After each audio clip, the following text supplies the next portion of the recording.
Hello and welcome to the Radical Podcast, inspired by the essence of the word radical, proceeding from the root. We explore the roots of metaphysical wisdom. This season is all about divination, tarot, and the power held within our intuition. This is The Radical with Nicole and Christina, the two metaphysical girls in the material world.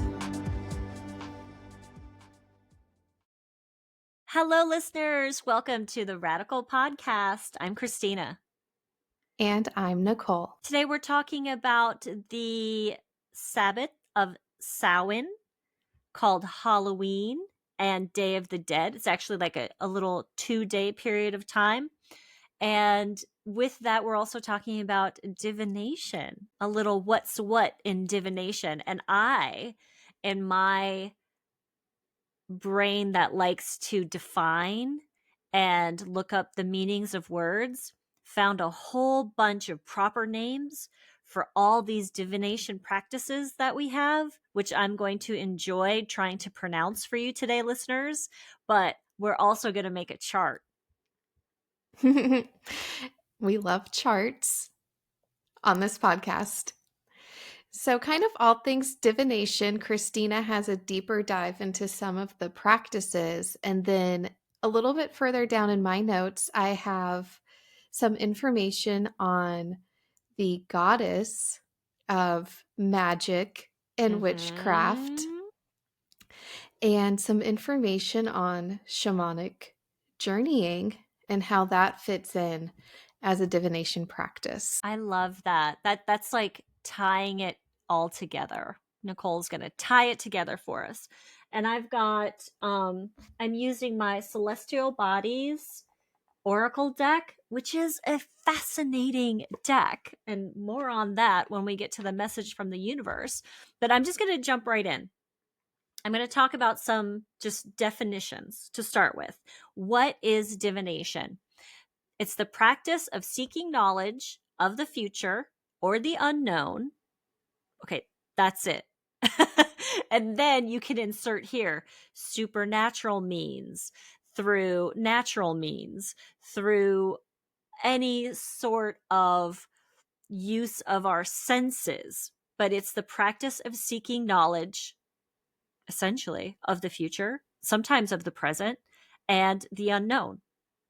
Another definition of divination is to gain insight into a specific question or a random question or situation by way of a ritual, a practice, a omen.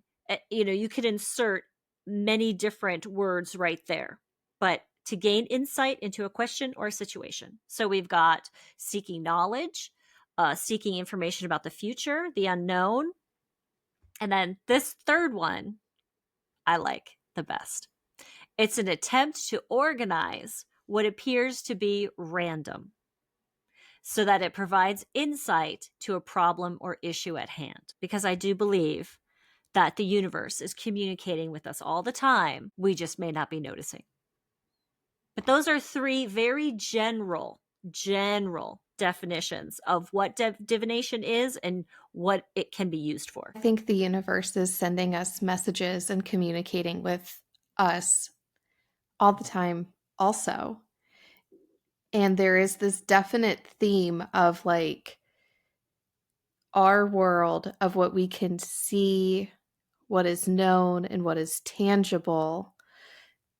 And then the veil. And on the other side, the unknown, the unseen. And I love that theme. It's come up in podcasts in the past. Our Sedna podcast, it came up. So it'll be in my notes also as we keep going. Because as we flow with the energy of the Wheel of the Year, Nicole's going to talk about how at certain times of the year, the energy shifts and makes types of practices more available to us. So what kind of questions are people asking? I covered a few. but it could also relate to the timing of events, an event like any event, when to start a business, when to go on a trip, just looking for insight on when to time something or when something is going to happen. We have had, and I haven't thought a lot, I guess my personal practice is not yes or no, but that's a big one. Yes or no questions are big in divination. And we were doing that as one of the correspondences for the tarot cards we've been working through this year, is whether or not the tarot card is a yes or a no. And you could also assign that to omens. You could assign that to your oracle cards. You could assign that to your pendulum, but it could be a yes or no question. If we're making hard decisions, if we're making hard choices, divination can help us. And your personal future. We humans want to know more about the future. Children, spouses, businesses, belongings, investments, pets, purchases, all these things. And elections. And not elections like in our modern day elections, but divination has been used to find someone to do something. So we have volunteers, and then in the military we would have what we would say a voluntold. Like you were and I mean I'm sure that's a phrase other people have used, but there was a whole section in divination, and it's called claromancy, and it's a form of sortition, casting of lots, which the outcome is determined by means that would be considered random. And you might have heard this of drawing straws or matchsticks, and one is the short one, and if you draw the short matchstick, you're the one who has to go first through the haunted house or something like that. But that was a big part of divination, was to select somebody for something. And that was rolling the dice, which is called astrogalamancy.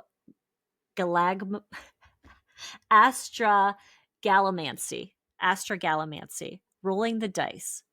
Astrogalamancy. And flipping coin and drawing straws. So when I say elections, don't think of modern day elections. Think of elections for somebody to do something. Those are some general questions. A lot more than that throughout history has been asked of divination practices. All right. How do you divine? Decide to do it. Open your eyes, open your ears, open your nose, open your senses, open your heart, and pay attention. That's how you do it. I'm taking a course right now on shamanic journeying.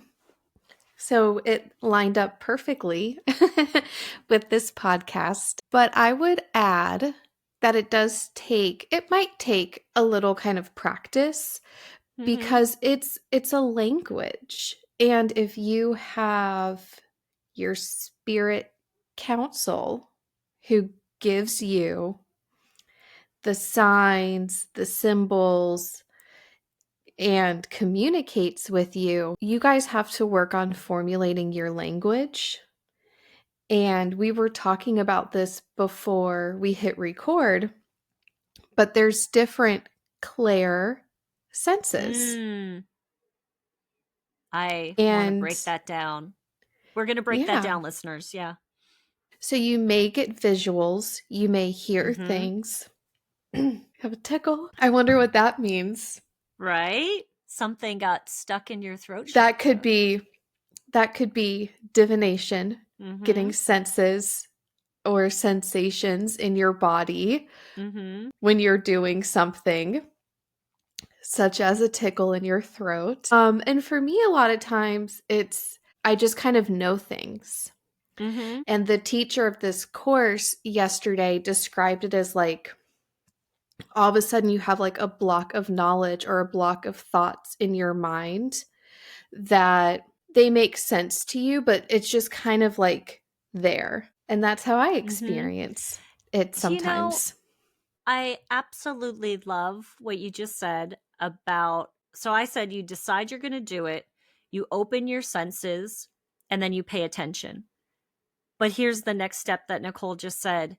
You do need, or you should look into, keeping track of your language. So, what symbols mean to you, what omens mean to you, what yes and no means to you, what the tarot cards mean to you, what the oracle cards mean to you, what nature means to you, because that's how your council and the universe is going to tell you. It's based on what you understand. And if you don't have a basis for what cardinals mean to you, then you're going to see cardinals, but it's not going to have a meaning. That is so true. And you know how we do this, listeners? We journal. You write it down or you record it, voice memos, but you build that book. You build that language, your divination language. Because, and this is a quote that I looked up specifically for this, and the quote is, there are only two ways to live your life. One is as though nothing is a miracle. The other is as though everything is a miracle. And that's Albert Einstein. And that's our choice of perspective. It's a choice between two mindsets, seeing life as mundane or seeing extraordinary in the ordinary. I don't know who said this. It was on a coffee shop wall and I took a picture and I love it. I love it so much. I got the picture developed and it's in a frame on my altar. You had a picture and I'm like, what is it a picture of? You're like, oh, it's words. I'm like, okay. A wall. But it's very similar to what Albert Einstein was trying to convey. And this says, and above all, watch with glittering eyes the whole world around you, because the greatest secrets are always hidden in the most unlikely places. Those who don't believe in magic will never find it. Mm-hmm.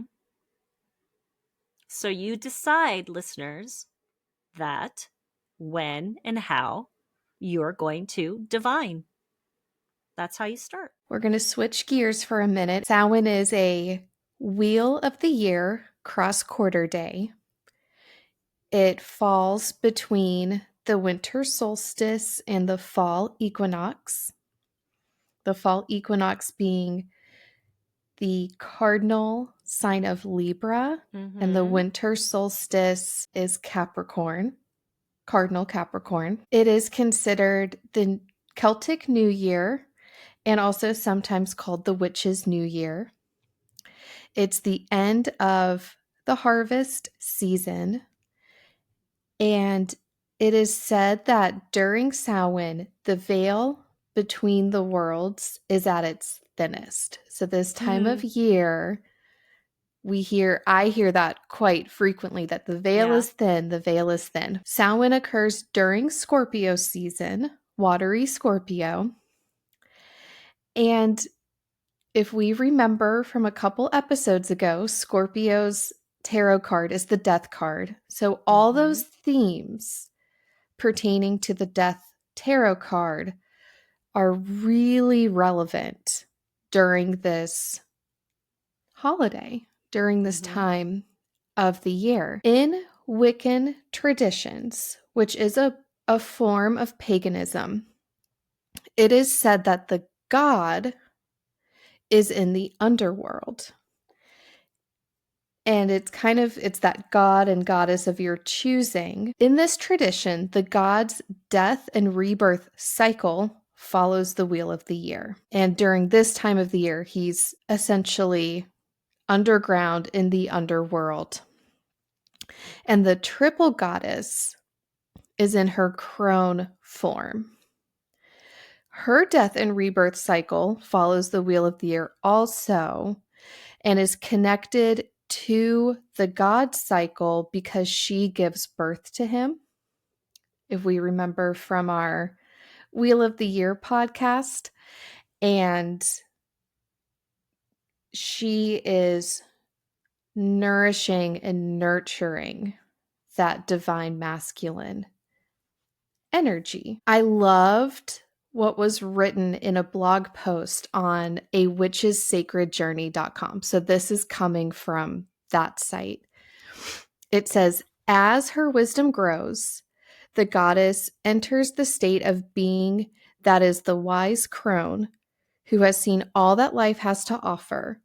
She remains a constant throughout the wheel, never dying or being reborn, changing only in the nature of expression that is necessary to ensure the cycle of the god.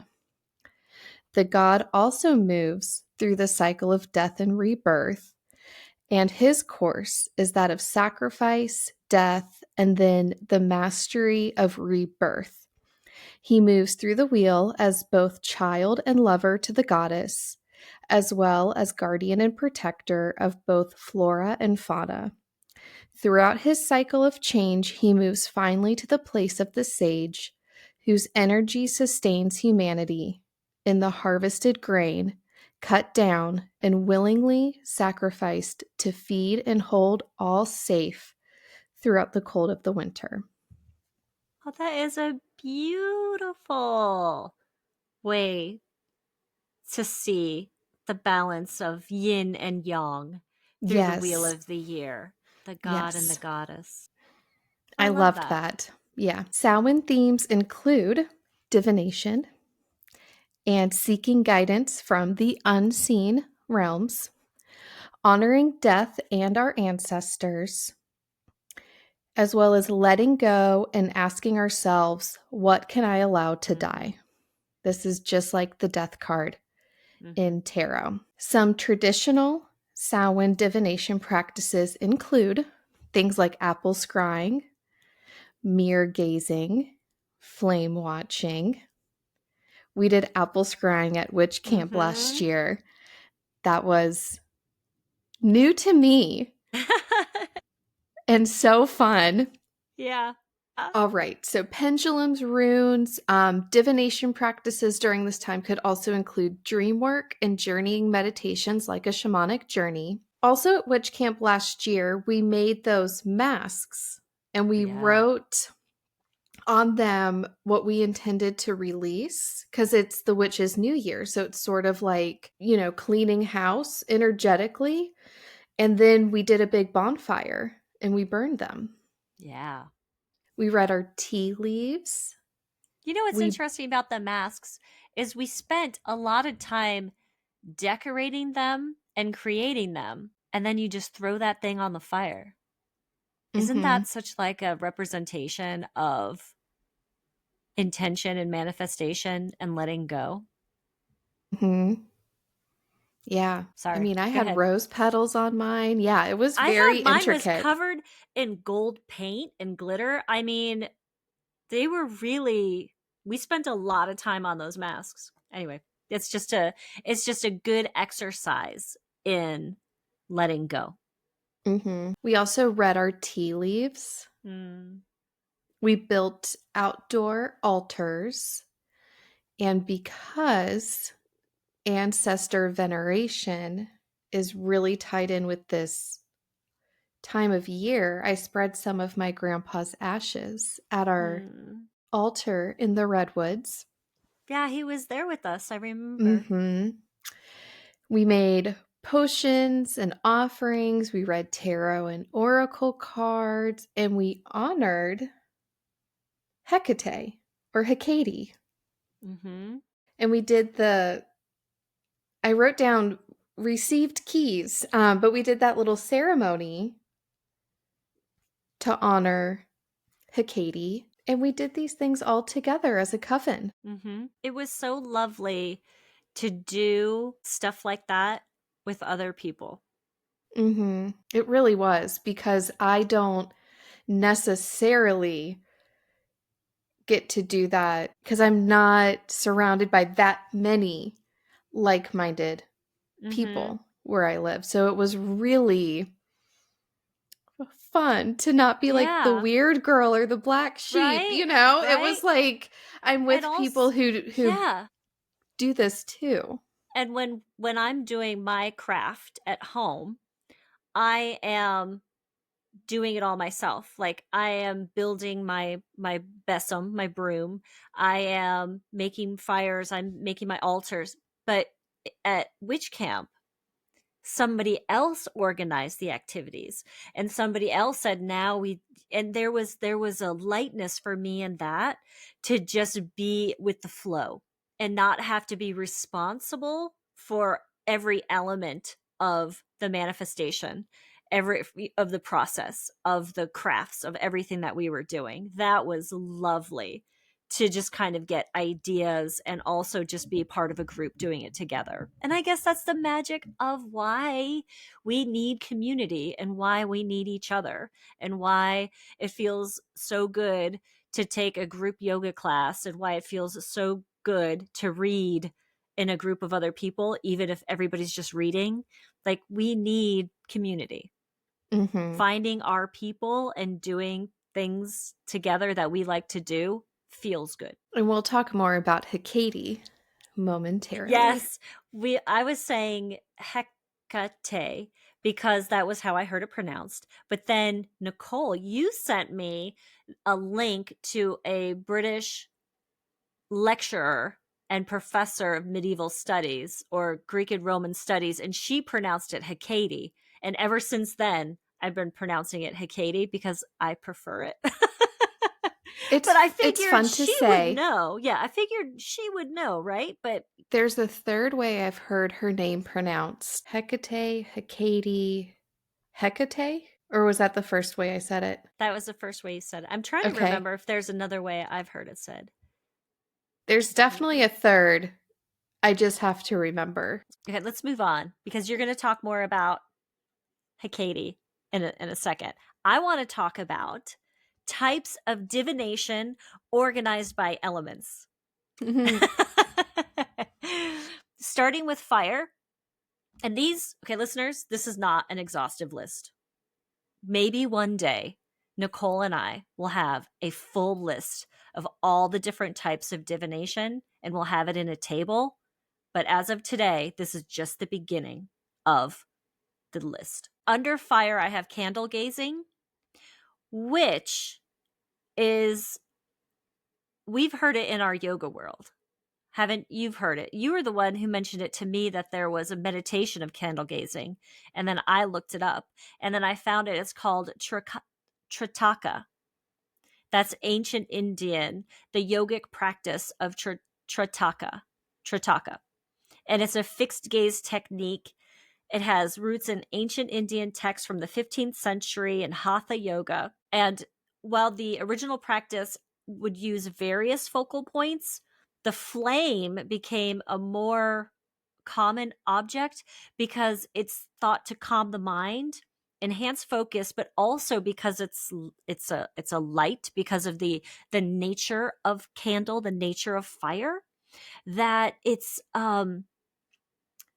makes us have a higher state of awareness, and to invigorate the third eye, and associated with intuition and wisdom.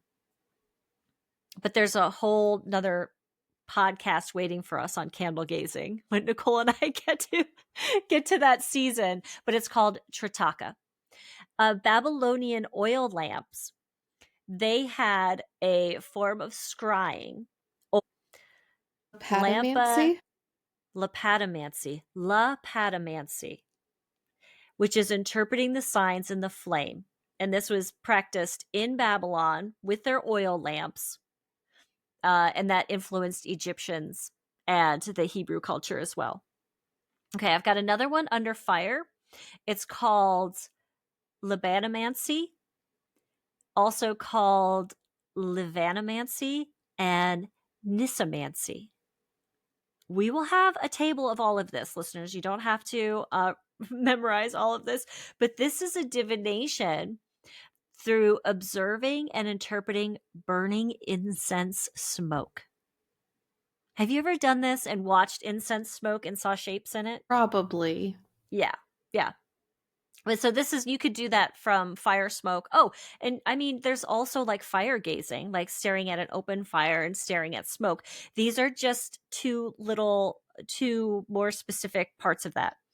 But it could also include the way that the incense ash falls. Some say that a specific question must be asked during this, but the incense smoke will provide an answer. But it has to be interpreted by a diviner or a seer. Now, the word Libano is from the Greek word Libanos, which means frankincense.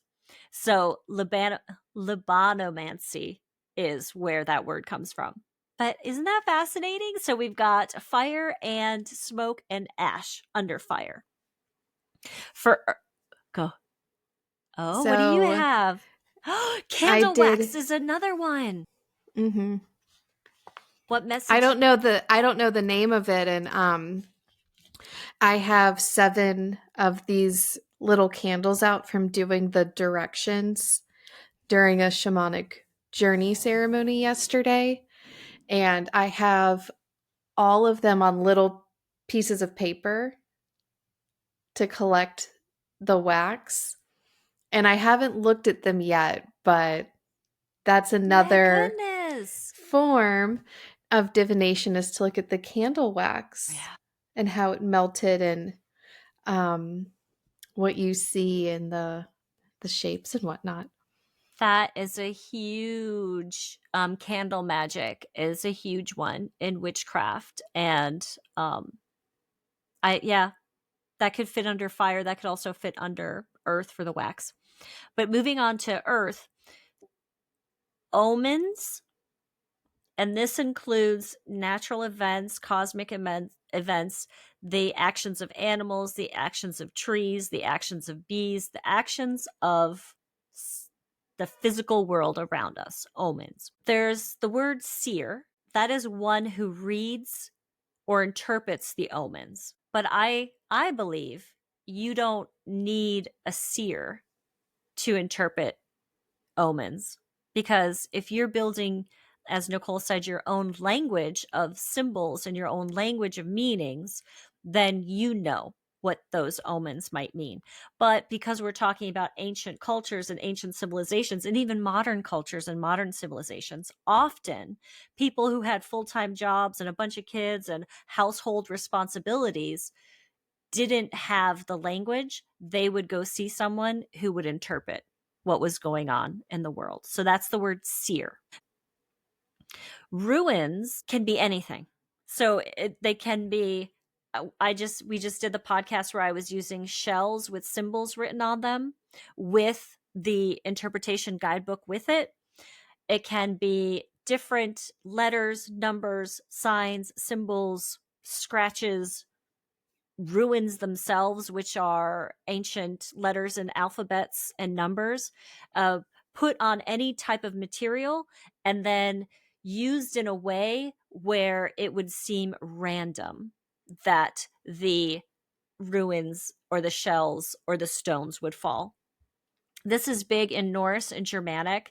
It's goes back into casting of lots. So how they would select somebody to do something, or they were marked sticks and stones that were thrown down or taken out of the fire or put in the fire, and then somebody would look at the markings and the order and the arrangement of those ruins to look for guidance or to look for information. Cartomancy, fortune telling, or divination using decks of cards. We've got tarot cards, we've got oracle cards, we've got playing cards. I found some really fun information on pendulums.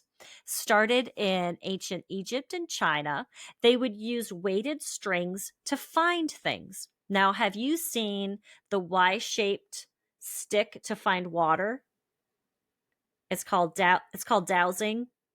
You find a Y-shaped stick or instrument, and it was used to find water, to find minerals, to find metals under the ground. And so that had a practical sort, but then it also became a way to find lost items.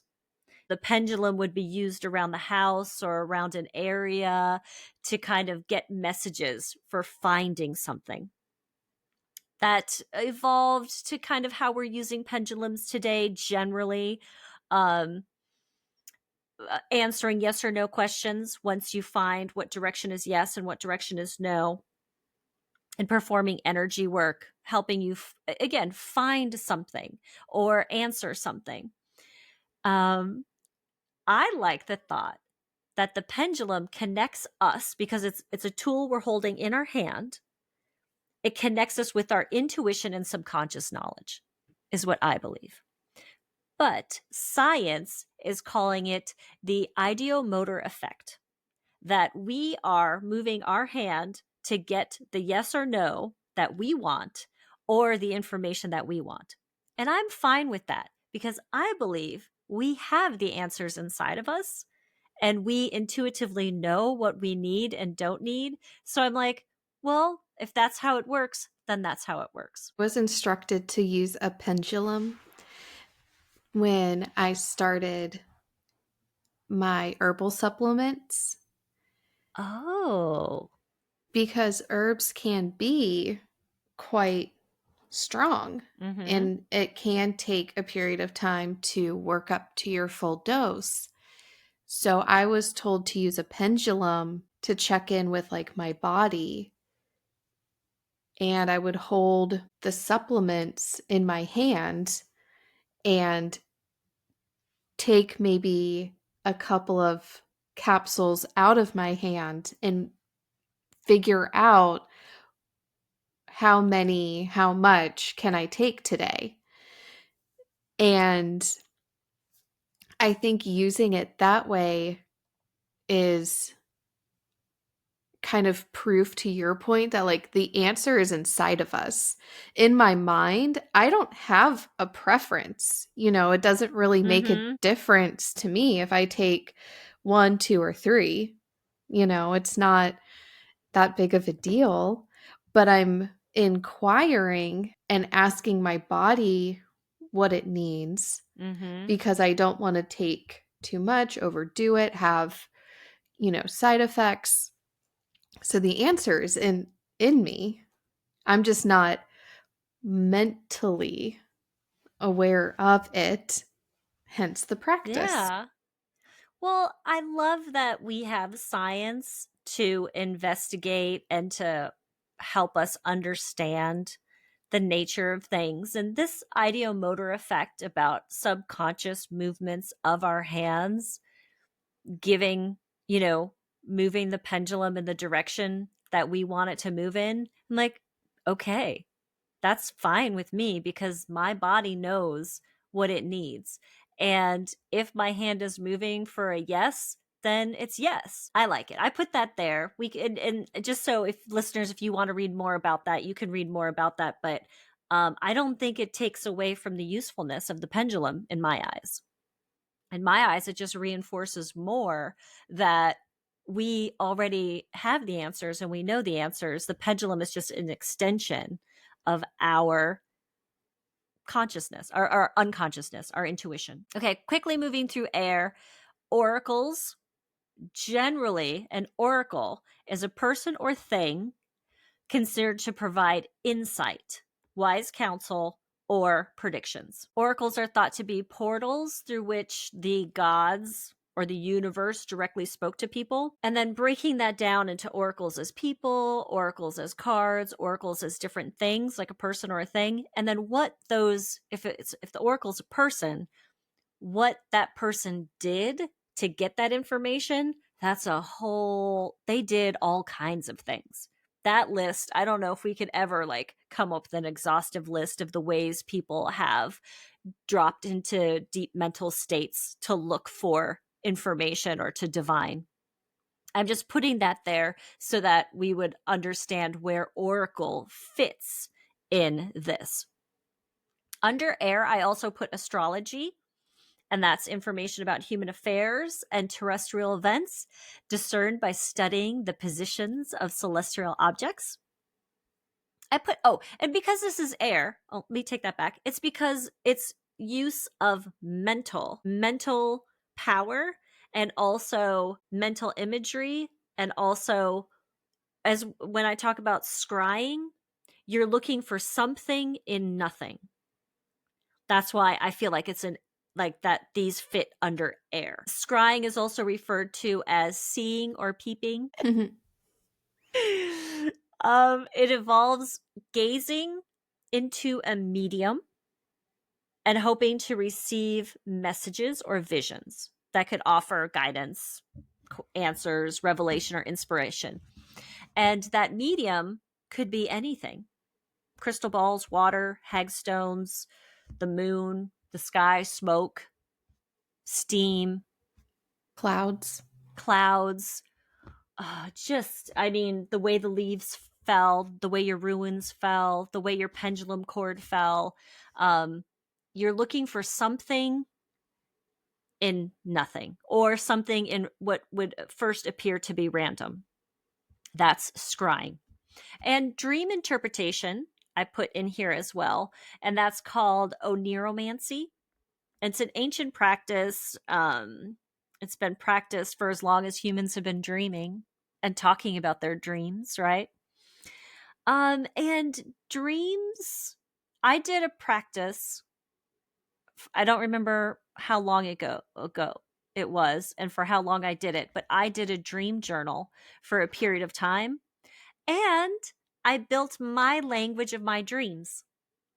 Just like you Oh, said, Nicole. So I built my understanding of my dream imagery, what was normal, what was abnormal, what my dreams meant, how I felt, all that stuff.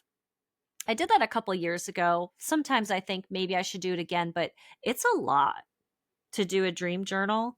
Like, when you wake up at 3, you get up and you write down stuff. When you wake up in the morning, you get up and you write down stuff, not just like if you remember your dream, what it was, but also how you feel, what, like, where you are in your cycle, where's the moon cycle, what temperature, how did you sleep? Like, it can be as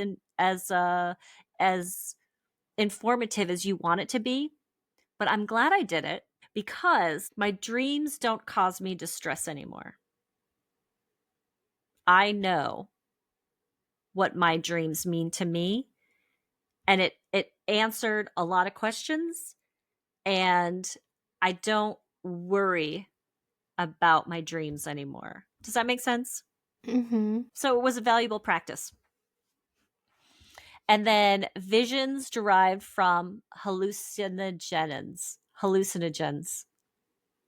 How do you say that word? Hallucinogens. Hallucinogens. Visions from hallucinogens.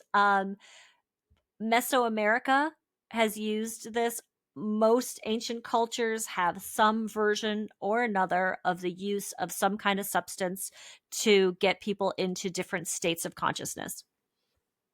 I put that under air because it's, again, a mental practice. I would say, as a sober person, that mind altering substances are not required to have an experience or to be able to divinate. I agree.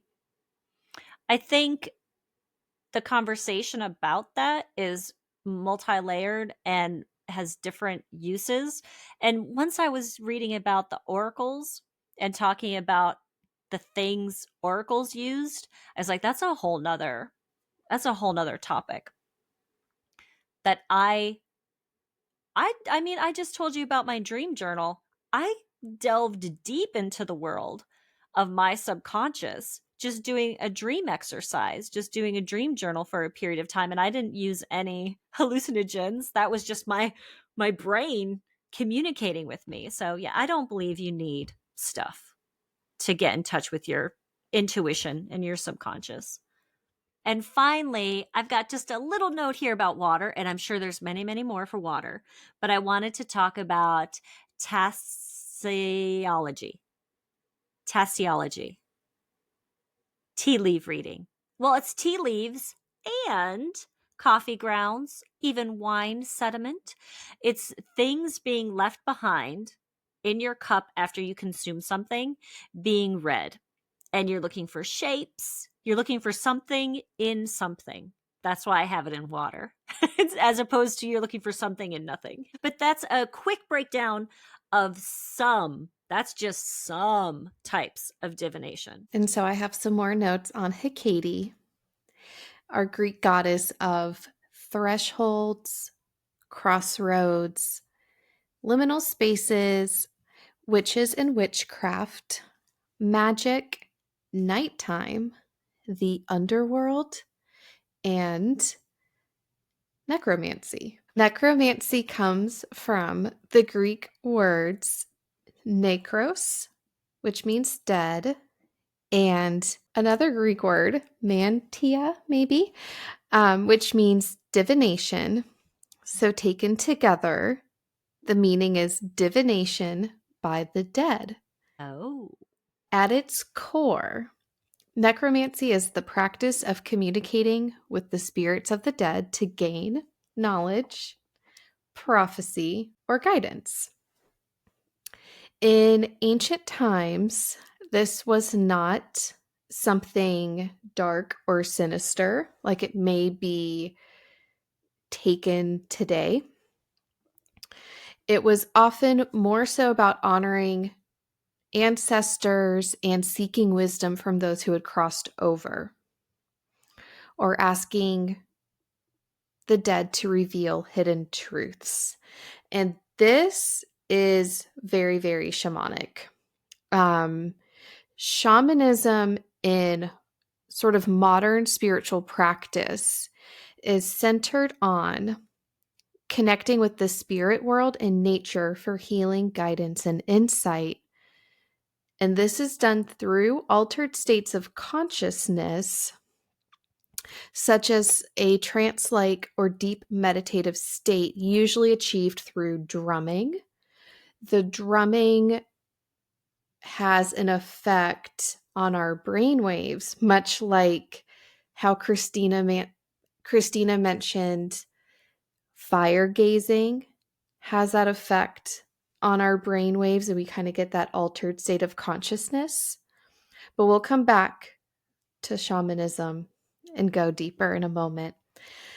Hecate was often depicted with 3 faces or 3 bodies, symbolizing her presence in the 3 worlds of sky, earth, and the underworld, or symbolizing the past, present, and future.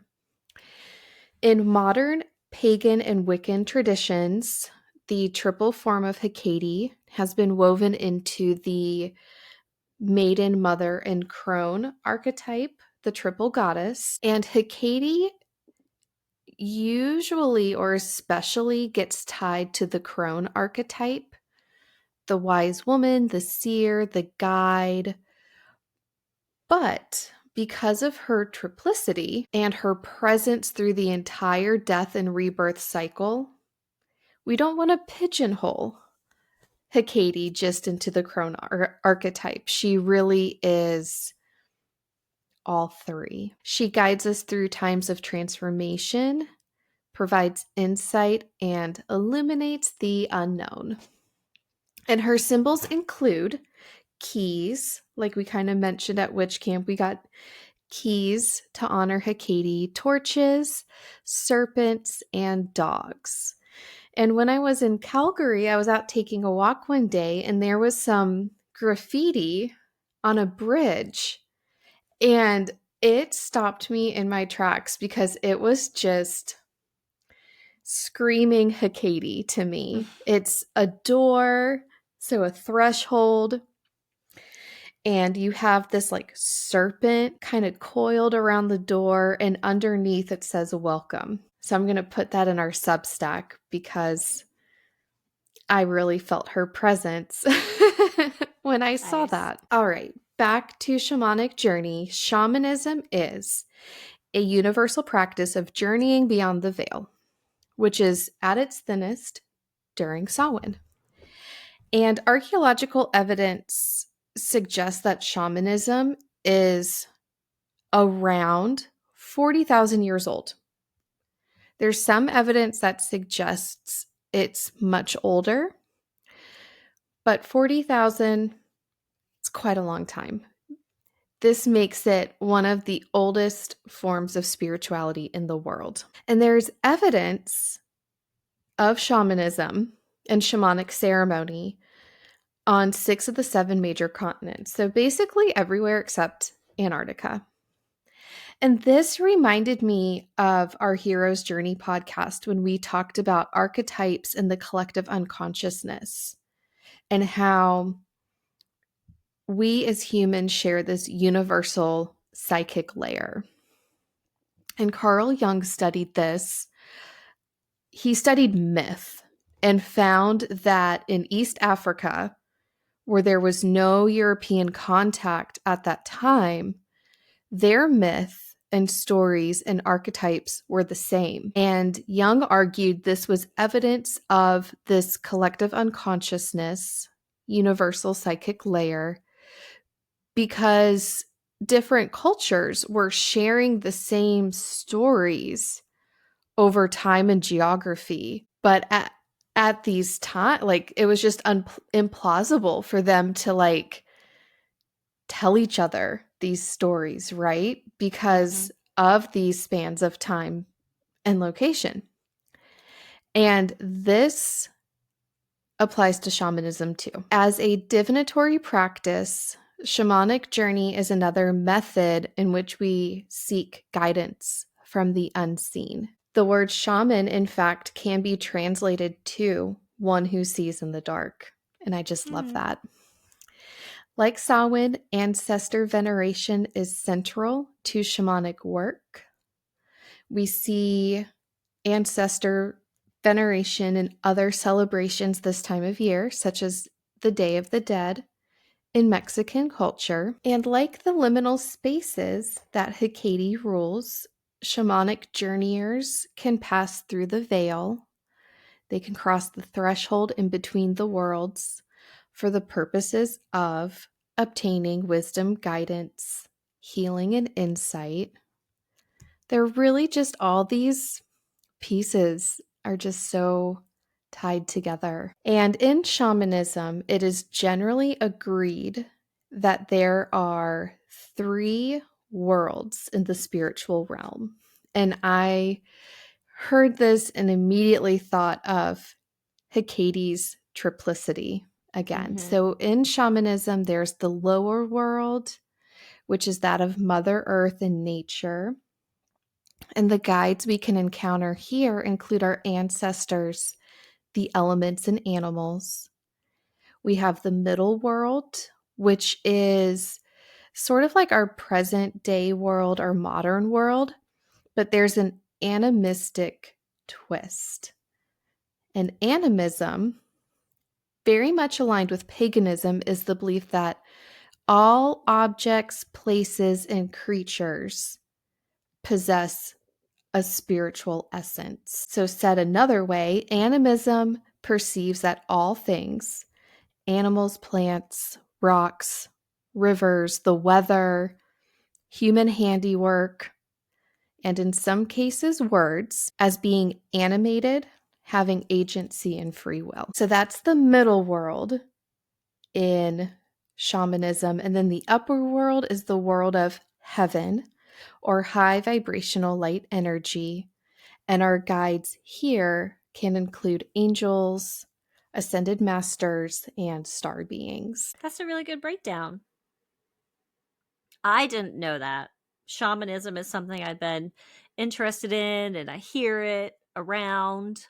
I even took a little class, but she didn't go into detail. She basically led us through 4 meditations of the 4 elements while drumming. And then I took copious notes afterwards, but I didn't have this breakdown. That's fascinating. I love that. Yeah. So I have some final thoughts that I wrote down. I wrote down that our tarot study, which really, that's what this season is, right? Our tarot study can be an avenue down which we study archetypes, symbols, numerology, myth, colors, astrology, all the correspondences, right? And this studying gives us more layers of meaning as we engage in whatever type of divination practice we choose. I was doing some kind of guided meditation and got a symbol. And I was like, I don't know what that symbol is, but I'm going to pull up a rune chart and see if I can match that visual I got with a rune from like the Nordic alphabet. So you start kind of pulling all these different things together as you learn more and more and more. So what we learn in our tarot study enriches our divinatory practices. Mm-hmm. Because it's as you said, colors, shapes, things. It's building our metaphysical language. Thank you for that information on shamanism. I'm ready for the message from the universe. Are you ready for the message from the universe? I am. Celestial bodies. This is an oracle deck. Astrology and numerology. I chose 3 cards and we're just going to roll with it. So pick A, B, or 3. A, B, or C. 1, 2, 3. And the first card is T square. A T square consists of 3 aspects: an opposition and 2 squares. It forms an isosceles triangle in the chart with the 2 shorter aspects, the squares, putting pressure on one planet in particular in the chart. The planet at the focal point or apex of the T square is forced into action. This planet is oftentimes conflicted about the best way in which to act. Until attention is brought to this aspect pattern, thematic misunderstandings will feel cyclic for the native. That was a really big sentence. I'm going to say it again. Until attention is brought to this aspect pattern, thematic misunderstandings will feel cyclic for the native. So much power can be derived from the T square, but the native needs to be awakened to it and use it consciously. Key themes: pressure, explosion, creativity, bravery, overwhelm, and cyclic struggle. It's giving 5 of Wands energy. The T square light energy is in light. The T square gives us the tools to be brave, creative, individualistic, and expansive. Shadow T square energy. The T square puts pressure on one particular planet in the chart, bringing tension and confusion. Do you have a T square in your chart? If so, what planet is at the apex? What house is that planet in? And what sign does the planet reside in? The mantra for T square: I blend mindfulness with volcanic power to create a new world. T square. Card 2. Solar eclipse. When the shadow of the moon falls on the sun, this luminary's light is obscured from view. A solar eclipse can indicate lack of clarity or the obfuscation of willpower. Key terms: obfuscation of ego and identity, lack of clarity, reason thrown into shadow. Light energy of the solar eclipse. Though they are difficult, solar eclipses are opportunities for us to align with new narratives and to recognize our great need and capacity for continued growth. Shadow. In the event that a solar eclipse triggers a moment of crisis and confusion, we must remember to try to observe the wisdom of this unexpected shift. Question: how do you contend with sudden change? Mantra: though the light dims, I grow through uncertainty. Solar eclipse. Card C. Grand Trine. Ooh, I have one of those. Ah. Well, that is big triangle energy. A grand trine consists of 3 trines, which form an equilateral triangle. Grand trines symbolize harmony, flow, foundation, and reciprocity. Reciprocity within the chart, much like the trine aspects in general, but amplified. This is notable as it links planets in all 3 signs of the same elemental signature in the chart, bolstering the chart in question, making it rich in the qualities of that element. Key terms: harmony, flow, stability, foundation. In light, grand trines are very stabilizing and can grant peace and internal balance to the person in question. In shadow, grand trines may content us with the status quo. They are the least combustive aspect pattern. It's like you have to break it apart. The question: how do you understand the reciprocal flow of energy in your chart? And what do you do to embody the qualities of the grand trine if need be? And the mantra is, why are these words? You know how it's tripartite. In tripartite balance, I find elemental flow. Grand trine is in the earth element. It's my moon in Taurus, my Mars in Capricorn, and my Venus in Virgo. Oh. And wait, what was it? Was Virgo, Capricorn, and Taurus. Well, those are the 3. Oh, is that how it works? Because you read they all are the same element. Yes. So I'm sure I would have figured that out eventually, but it's really helpful to know that I have a lot more learning to do with the aspects in astrology and the essential dignities in astrology. But well, I'll tell you what. That's awesome. There's a lot of triangle energy, a lot of triangles in these 3 cards. And we'll post pictures of these, and you don't have to have your birth chart out or anything to feel the energy of these cards. They can just be highlighting things that are happening for us and to us right now. But this deck is fascinating, and it can be used as an oracle deck, but it can also be used as building a card chart based on your intentions and what you're trying to manifest as well. You can pull certain cards and work with cards and work with your star chart and then work with seasonal energy. This deck is fascinating. Next week, we're back with the 3 Scorpio minor arcana cards, the 5, 6, and 7 of cups. So until then, listeners, thank you so much. We love you. Bye. Bye. Thank you for listening to this episode. The Radical Podcast is created and produced by Nicole and Christina. Music by Van Horton. His Instagram is Van Horton Music. Stay in touch with us at linktr.ee/theradicalpodnc.